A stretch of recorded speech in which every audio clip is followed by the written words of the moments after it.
My dad and I started out to Napoleonville on Saturday in the middle of October. We arrived around noon. We took I-10 to the Sunshine Bridge. It was a toll bridge, so it took $1 to cross. The construction work of the Sunshine Bridge impressed me the most. When we entered Assumption Parish, we noticed immediately what its main crop was: sugarcane. There were sugarcane fields all around us. Sugarcane trucks constantly rumbled past us, some full and some empty. Napoleonville runs along Bayou Lafourche. Many homes are located along the bayou also. Along the way, we stopped for a boudin break. Boudin is a local favorite. It is pork or crawfish mixed with rice to form a sausage. I got the crawfish and loved it. My dad, on the other hand, got the pork. He didn't care for the looks of it and wrapped it back up. We'll give it to Mom. Napoleonville, which lies in Assumption Parish, is the parish seat. Napoleonville is very small, and Assumption Parish ranks third in the state for sugarcane farming. We've been seeing lots of sugarcane fields around here. Of all the towns in Assumption Parish, Napoleonville is the only incorporated one. I did my stand-up in front of the parish courthouse. It was closed today. I had called earlier and found out. Assumption Parish is governed by a police jury, which happened to be located next door to the courthouse. This is downtown Napoleonville. More sugarcane. Napoleonville stretches only 9/10 of a mile from one welcome sign to the other. Since we see a water tower every day when we arrive at Chappelle, I'd like to show you the Assumption Parish water tower. As you can see, it contrasts greatly with our own. About 2 blocks from the courthouse lies Christ Episcopal Church, Assumption Parish's most historic church. It was built in 1853 by Frank Mills. Leonidas Polk, also known as the Fighting Bishop of the Confederacy, consecrated the church. Behind the church is an old cemetery. As you can see, the dates on some of the tombs and graves go back very far. This little boy died at the age of 10.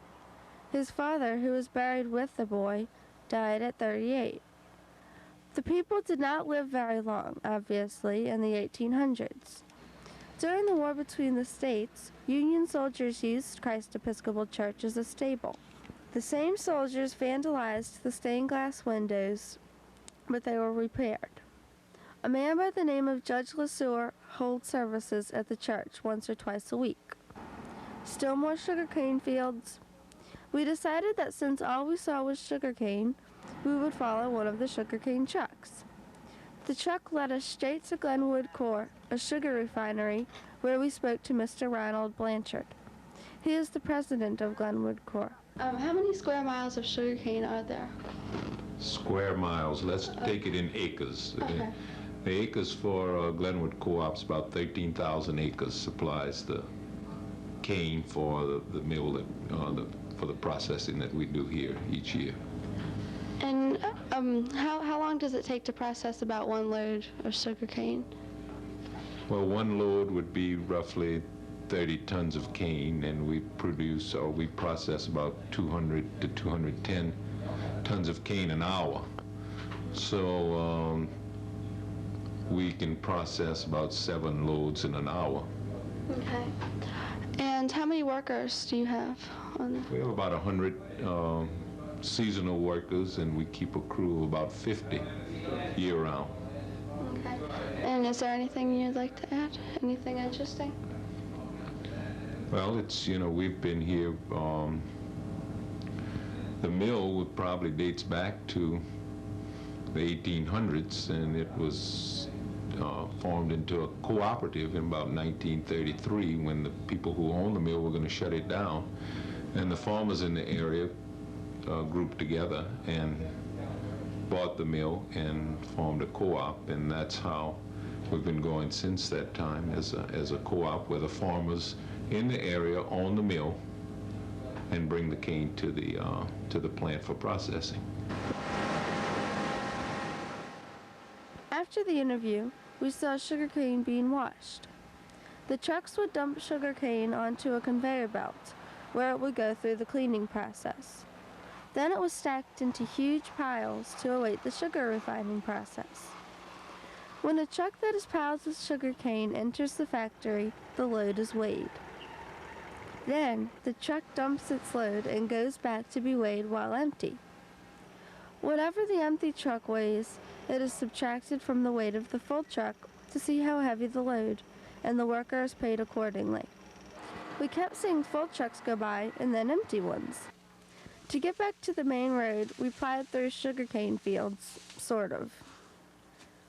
Everyone we asked said that Politz's restaurant was the hot spot of town. So, we went there and interviewed 3 ladies that go there every Saturday.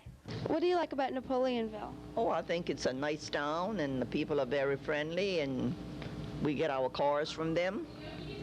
And what about you? I like the restaurant. I like Police Restaurant. What do you like best about Napoleonville? Napoleonville, I like the people I work for. Hello, we're here at Politz's restaurant, and this is the owner. And what's your name? John Politz. And you're the founder? Yeah. And what makes this place the best spot in town? Well, mostly the food, I think. What's your main food? Seafoods. We have just about every kind of seafood that you can get in season. And do you like Napoleonville? Oh, yeah. Born and raised in Napoleonville. Good people, good country people. My dad and I ate there, and we got a table right next to Bayou Lafourche. My dad was sort of lost for a minute. Last but not least, we visited one of my favorites, Maidwood Plantation. Maidwood Plantation was an antebellum home. I think I'll just let the tour guide take over now. Maidwood Plantation was built in the 1840s. It took a total of 8 years to build it, 4 years to get the cypress and brick together, and 4 years to actually build the home. The walls in the home were 18 to 24 inches thick. They run from 8 feet below the ground. They go all the way up to the attic. They're solid brick covered with stucco or plaster. The staircase is freestanding. It curves with the rear wall of the home. The banister is made of English black walnut. Now, these 2 rooms were double parlors. One side was used formally for the guest. The other side was informal for the family. We always use this room as our main dining room. The large table and chairs are made of oak.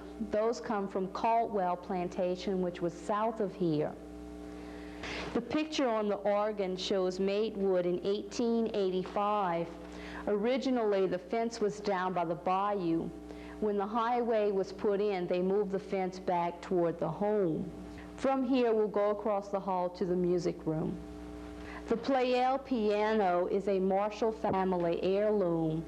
In the corner there, we have an Edison phonograph. Next to the phonograph, we have an old wheelchair. In this corner, we have sheet music stands. The hose on top is an old trumpet hearing aid. They would place the small end in the ear and hold the other side out. This is the ballroom. Originally, this room was used for formal dining. The floor measures 24 by 48 feet. The ceiling height is 16 feet.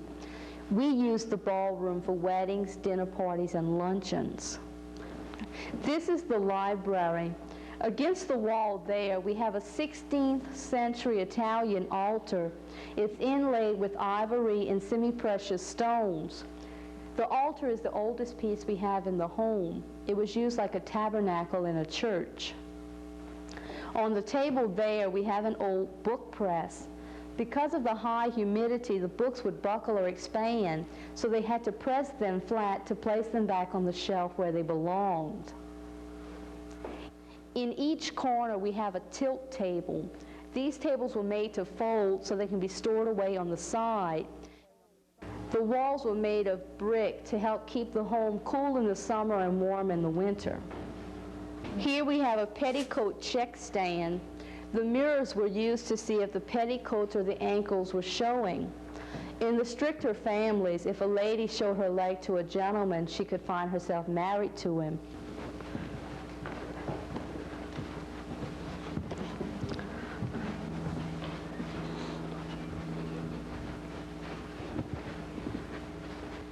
The beds were made up high so that when the people laid across the top, they could feel the breeze from the open window. On the side of the child's bed, there's a step up which was used for those who could not climb up on their own. It was also used as a chamber pot. This was the first bathroom added to the second floor. The tub in the corner is typical of the ones they used in the middle 1800s. They would sit in those tubs and leave their feet on the floor. This is the master bedroom. When the owners stay here during the holidays, this is the room Keith and Millie prefer to use. That painting is of Millie. The glass in the windows are the original. You can see the wavy or distorted view. Those windows raise up into the wall so that they could walk in and out of them as doors. This is the nursery. The spread on the bed is called a yo-yo spread. Each circle is sewn individually and then sewed to the next. At the foot of the youth bed, we have an old hammer. They would place chalk or powder in the top of it. They adjusted the bottom to the height they wanted to mark their clothes. They would turn in a circle in front, squeezing the bulb. It puffed out a white line on the clothes so they can go back and hem it up. The cutouts were made in the washstand so the children would not knock the bowls and pitchers off and break them. That chair in the corner is a chamber pot. There against the wall we have a child's bidet. The children would sit there to wash themselves. Here by the door we have an 1889 vacuum cleaner. They would push it forward and pump it.